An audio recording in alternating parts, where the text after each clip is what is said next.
What's it been like working with a group that seems to have a lot of depth? Yeah, for sure. After we lost AJ and we just went back to work. You know what I'm saying? We went back to what we knew best, and just work as a team and as a whole unit. So all we did was just went back to the drawing boards, see what we need to do, see what we need to improve on, just work as a whole unit. So that's basically what we did in off season.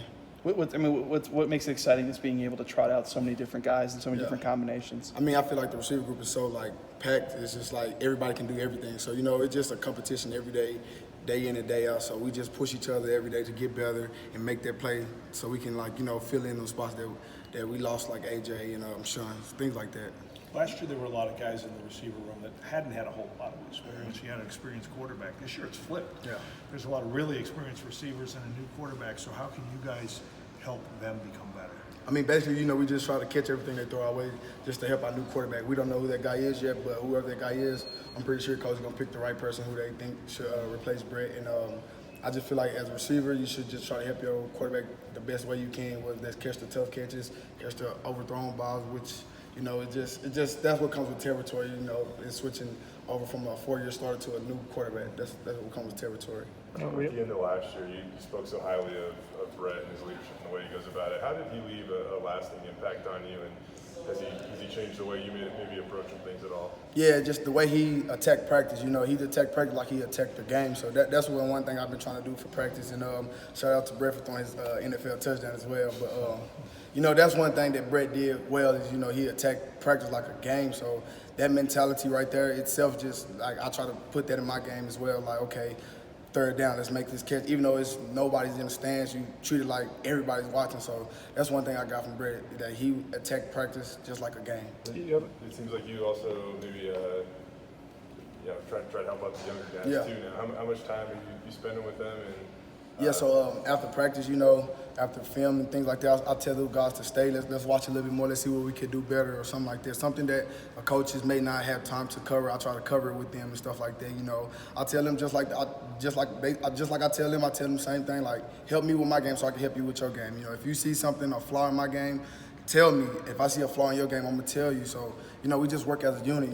We hold each other accountable so we can fix those things before August 31st. But last year you obviously took a big step forward. What are you focusing on to try to take another big step forward this year? Just being a team leader.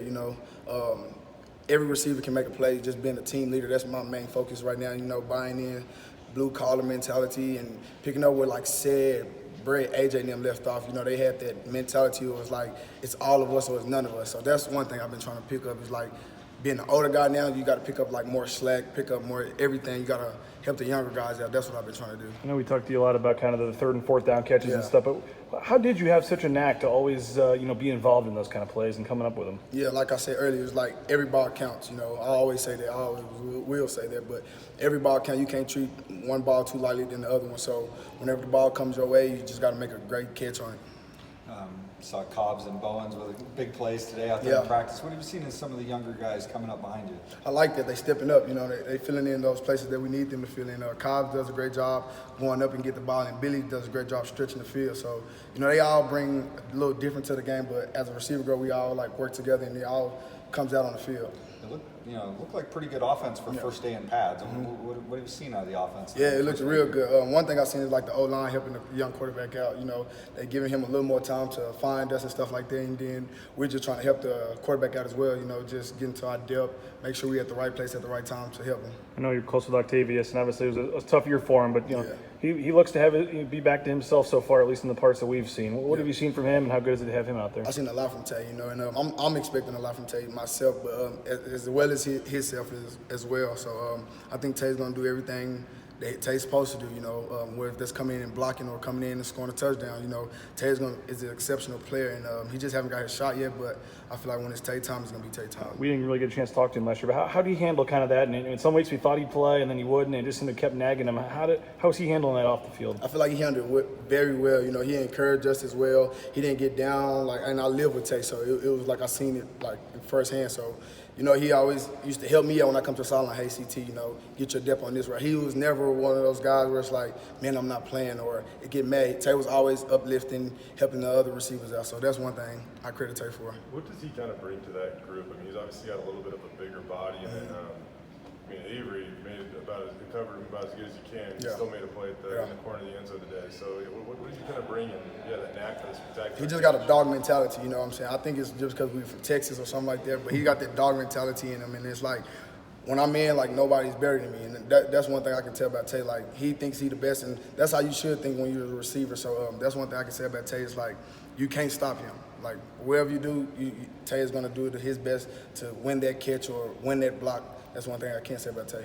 When we talked to him, too, he's not like the most outspoken guy, so can you tell when he flips that switch? Oh, yeah, for sure, you know what I'm saying? He probably don't talk a lot, but in the receiver room, he talk, you know what I'm saying? Of course, he'll talk to me, and when Tay flipped that switch, he's flipped it in his own. You know it when it's on, too.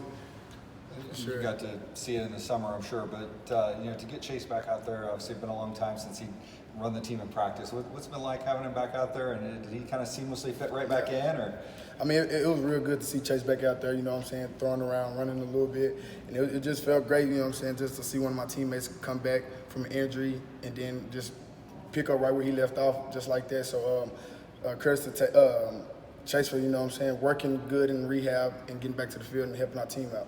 as receivers, when you have that many guys competing at that position and lots of guys throwing the ball all the time, how do you go about trying to build some chemistry with whoever ends up being that guy that is leading the team at the end of the month? Yeah, it's like, you know what I'm saying, just after practice, you know, off the field, stuff like that. You got to build that chemistry somehow, you know what I'm saying. And I just feel like it just comes with time. There's a time and everything. So when you have a little free time here and there, you know what I'm saying, just pull them to the side, pull them, go watch film, go do a little extra reps or something like that. And that's how you build that chemistry over time. And that's how you get, like, the timing down and the route and everything like that down.